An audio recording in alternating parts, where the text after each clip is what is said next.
Thank you Jesus, thank you Lord. जय मसीह की। परमेश्वर के लोगों, प्रभु के अजीज़ों, आइए एक बार फिर से वचन को एक साथ पढ़ें और आशीष पाएं।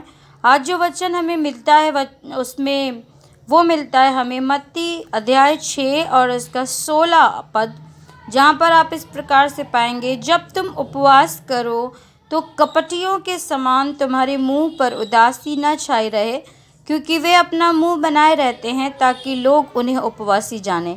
मैं तुमसे सच कहता हूँ कि वे अपना प्रतिफल पा चुके। परमेश्वर का नाम मुबारक हो अजीज़ों, खुदावंद का वचन मुबारक हो। बहुत अच्छा वचन प्रभु आज हमारे सम्मुख लेके आया अजीज़ों। जबकि हम लोग सभी जानते हैं कि लैंड डेज शुरू हो चुके हैं, उपवास में बहुत से लोग इस समय में होते हैं, और मैं कुछ बातें आपको खास कर बताना चाहूँगी जो आपके हियाव को बढ़ाएंगे परमेश्वर में। सबसे पहली बात तो ये अजीज़ों कि बहुत से लोग ये सोचते हैं कि प्रभु यीशु मसीह क्रूस पर चढ़ने से पहले उपवास में गए थे, क्योंकि यहाँ पर जो हम लोगों के सम्मुख रखा जाता है वो इसी रीति रखा जाता है।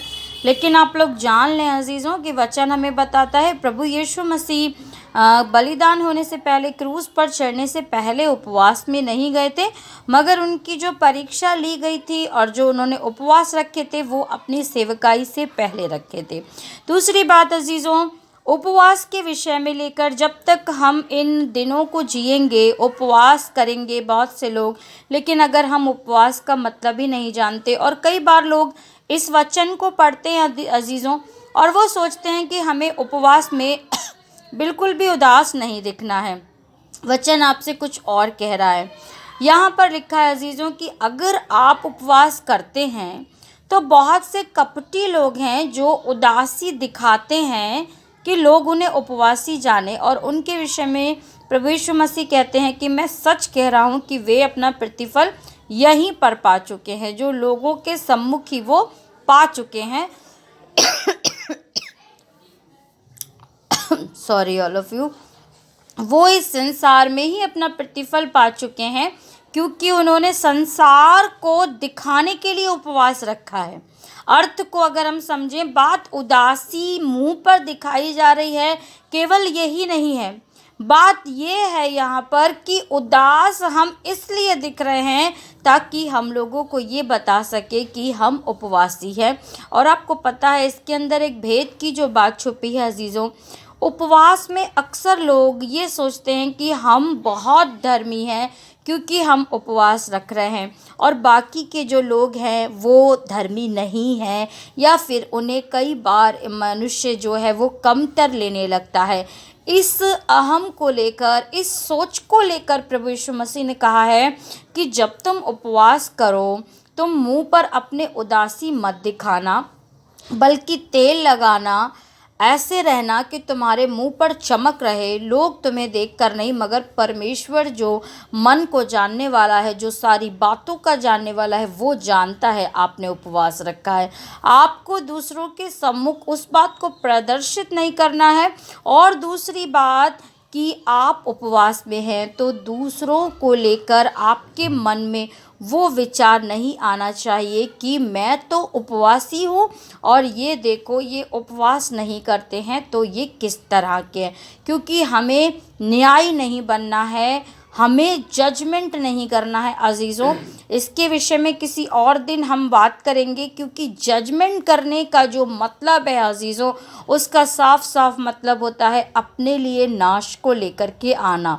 क्योंकि हम परमेश्वर के क्राइटेरिया में, उसके क्षेत्र अधिकार में अपने आप को रख लेते हैं। न्याय करना केवल परमेश्वर का अधिकार है, और इस संसार में केवल परमेश्वर ही है जो सच्चा न्यायी है और सच्चा न्याय करता है। तो जब हम उपवास भी रखते हैं अजीज़ों, तो ये वाली बात, ये वाला वचन हमारे जीवन में पूरा होता है कि जब हम उपवास करते हैं तो हमें जो कुछ भी चाहिए उसका प्रतिफल चाहिए, परमेश्वर से आशीष चाहिए। उपवास किसी विषय को लेकर रख रहे हैं तो हमें वो प्रार्थना की भरपूरी उसका उत्तर चाहिए, जो भी कुछ चाहिए वो हमें परमेश्वर देगा। हालेलुया।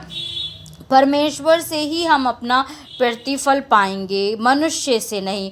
तो हमें उपवास कभी भी मनुष्यों के लिए नहीं रखना, उनको दिखाने के लिए नहीं रखना, और अगर हम रख भी रहे हैं तो हमें उन्हें पर इस बात को उजागर उस रीति से नहीं करना है कि हम बहुत बड़े उपवासी हैं और हम धर्मी हैं। और इसके लिए हमें चेष्टा करनी है, कोशिश ये करनी है कि हमारे चेहरे को देखकर लोग, हमारी उदासी को देखकर, हमारी डलनेस को देखकर लोग ये ना सोचे कि ये क्योंकि उपवास से इसलिए ये डल है। एक और बात अजीज़ों, वचन में जो प्रभु का आत्मा मुझे बता रहा है, आप देखेंगे कि उपवास में व्यक्ति की क्षमता या ताकत या चमक या कुव्वत जो है कभी भी अजीज़ों कम नहीं होती है। हालेलुया। क्योंकि वचन हमें बताता है अजीज़ों, जब दानियल ने उपवास किया है और दानियल को जब वहाँ पर चिकना भोजन देने के लिए उसको किया गया कि तुम वो भोजन खाओ, क्योंकि उसे राजा के सम्मुख जब उन लोगों को जाना था तो उन्हें अच्छा भोजन चाहिए था। लेकिन दानियल ने उसको बोला, तू हमें साग पात ही देना और फिर तू हमें कंपेयर करके देखना कि हमारे चमक में या हमारे ताकत में तुझे कोई अंतर दिखता है उन लोगों से जो मांस और जो है बलिष्ठ भोजन कर रहे हैं, और वो जो सादा भोजन कर रहे हैं। लेकिन उस वक्त में जब उसने देखा तो दूसरों से अधिक कुव्वत, दूसरों से अधिक नूर, दूसरों से अधिक सामर्थ्य, दूसरों से अधिक समझ बूझ हमारे पास होती है अजीज़ों, जो परमेश्वर से हम पाते हैं अगर हम परमेश्वर के सम्मुख उपवासी रहते हैं, मनुष्य के नहीं। प्रभु आपको इस वचन के ज़रिया से बहुतायत से आशीष दे अजीज़ों। हमें अपनी प्रार्थना में याद रखें। जय मसीह की। परमेश्वर आप सबके साथ हो। प्रभु के यीशु मसीह के लहू में आप लोग सुरक्षित ठहरें, और ज़रूर से वीडियो को प्लीज़ लाइक करना, शेयर करना, और पेज को आगे के और वीडियोस में सहभागी बनने के लिए, आशीष पाने के लिए फॉलो करना ना भूलें। Thank you Jesus. Shalom everyone.